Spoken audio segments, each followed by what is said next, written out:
What is up, my friends? You are very welcome along to Wednesday evening's Anfield Agenda News Roundup.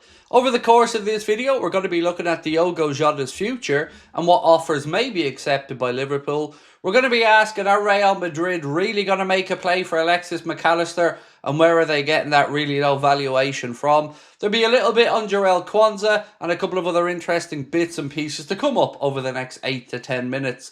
The good news, at least I hope it's good news, we'll be back live tonight at 8:45 for the late night agenda, and I very much hope you can come along and join us because there's lots to discuss. If you do enjoy this video, you know what to do. Drop a like, let me know your thoughts in the comment section. Of course, we'd love you to hit that subscribe button. I don't have time to sit here and pitch you a live show or anything else because I've so much news to get through. I don't want to waste your time. Going to get straight into it. Let's start off with an update from Lewis Steele around why Federico Chiesa hasn't made the grade at Liverpool. It seems like there was one particular turning point in his Liverpool career, and this is what Lewis has written. I'm told Chiesa's performance and the Plymouth tie really concerned the Liverpool coaching staff. It was not good enough and set him back somewhat. I don't know how to feel about this. I don't know whether I should be annoyed by it or if it's fair. Like, what I would say is we don't see what Arne Slot sees on the training ground, so we've no idea what way the players train. But if that is what he's being judged on, that one FA Cup tie where it was a much changed team with a lot of underperformers, and yes, his stats that day weren't good, I'd be a bit concerned that he's been given the cold shoulder too quickly. Let's talk Stefan Bajcetic now for a minute, because it seems as though he will be given the chance to show Arne Slot what he can do. Sticking with Lewis Steele, he said Stefan Bajcetic will be given a chance to prove himself on the pre-season tour this summer. No decision has been made on his longer-term future yet, but he's definitely not earmarked for a sale. So there you go. He's going to have the chance to show Arne Slot what he can do. And look, I'm really happy about that. I'm a big fan of Stefan Bajcetic, and like I've said on many streams over the last couple of months, if Arne Slot wants him to come in and be the cover for Ryan Gravenberch, I'm absolutely fine with it. Now, let's talk about strikers who Liverpool are interested in and who Liverpool aren't interested in. Starting off with the one to watch, according to Lewis Steele, and that is Hugo EKITIKE of Frankfurt. No breaking news there. We know that he's been high up on Liverpool's list of targets. I can't sit here and confidently rank them for you, but Lewis Steele has said Liam Delap and Matthias Cunha can be ruled out.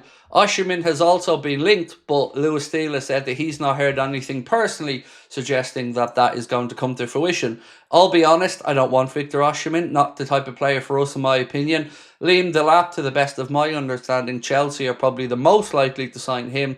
And then, of course, we have Matthias Cunha, who looks like himself and Manchester United are edging a little bit closer to it. So Lewis Steele ruling them out, but saying keep an eye on Hugo EKITIKE. Now let's talk Harvey Elliott. Paul Gorst of the Echo has been speaking a little bit about his future, and of course an interview with Harvey Elliott said, this is Harvey Elliott's words by the way, I hope that I can push on next season. This is my team, I'm committed to them, and it's just a situation that is always going to have a lot of talk. I just need to think about what is right for my future. He also went on to say, hopefully, I'm still here to be honest about next season. It's the best place to be, the best club to be at, and especially having the fans around us at the moment, I don't think there is a better place to be playing. No surprise there to see that Harvey Elliott wants to stay at Liverpool. It is his club. It's a team he supported all his life. I believe the team his father supports as well, and he's going to want to stay and fight for his dream. But if Arne Slot doesn't think he's going to be part of that future, well then we may see Elliott move on in the summer.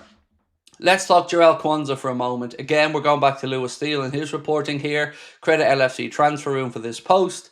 Jarell Quansah would command a big fee, but teams are keen, and this would depend on replacements. So like I've said to you a few weeks ago, I believe that Arne Slot hasn't been convinced by Jarell Quansah, and if big money offers do come in, and by big money we're certainly talking over £40 million, Liverpool may look to do business. But Joe Gomez is another name that has started to crop up a lot over a potential summer move. No real surprise there, as Joe's had limited first team opportunities. Yes, he's out injured at the minute, but even then he wasn't in the starting couple of centre backs for Arne Slot. So no surprise there if Joe does look for a move away. And honestly, I'd understand it. He's been a great servant to our football club, and I've nothing but respect and admiration for Joe Gomez. So let's talk Jarell Haddo for a little bit. I did promise you this was a packed video, and I'm a man of my word, so I'm going to keep going. Jarell Haddo at Ajax has also been mooted, said Lewis Steele, but talk about him has cooled down somewhat recently, although Virgil van Dijk is said to be a big fan of Jarell Haddo. I think we may see a world where Haddo and Huijsen could both come in, depending on outgoings, but do keep an eye on this situation. Obviously, Haddo, left back, left-sided centre-back, can play in multiple roles. And while we're talking about Lewis Steele and Bournemouth, this is what he had to say. Liverpool will certainly not be advancing any deals with Bournemouth for Huijsen, Kerkez or Semenyo while the Cherries are still in the mix for European football qualification. It would be disrespectful to do so. So again, I think we're going to read between the lines here and say that yes, Liverpool will be making a play for 2 or 3 of those players, but being respectful to the position that Bournemouth are in, still looking to fight for those European places. The Reds don't want to go in there and disturb their season, which is understandable, particularly with Richard Hughes as our sporting director and formerly Bournemouth sporting director. Let's talk a little bit about Alisson's future. Claudio Taffarel, goalkeeping coach, Brazilian goalkeeping legend, as well as Alisson, has said this: Ali wants to continue living this story. I saw that the wave of Saudi opportunities came in, very high offers. But he always says, wow, I want to continue this story because I owe a lot to them here and I want to continue this life here. So as you can see, no doubts there that Alisson Becker loves the club and at the very least wants to see out his contract that has 2 more years to go. So I've saved the biggest story to last because, well, that's what we do. Look, letting you into a little inside secret there. You know, you feed the stories out, but you always keep the big one to the end because we want you guys to watch the videos as much as possible.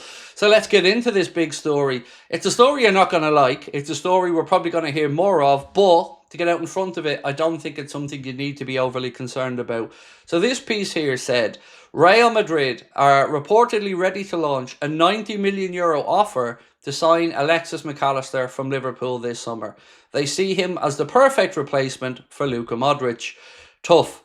You're not getting him. MACCA loves it here. He said it himself recently. €90 million, which is about 78, 80 million pound, wouldn't buy you his left foot.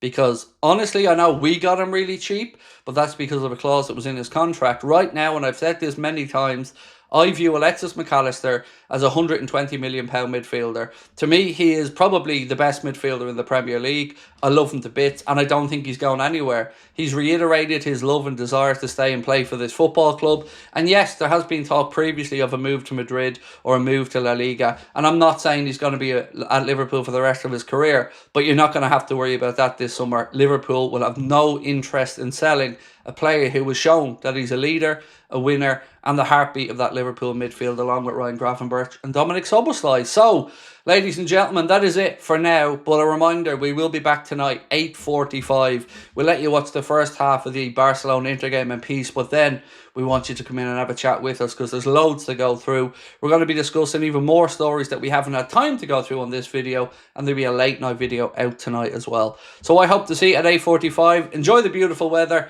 and as always, much love. We'll talk soon. Bye-bye.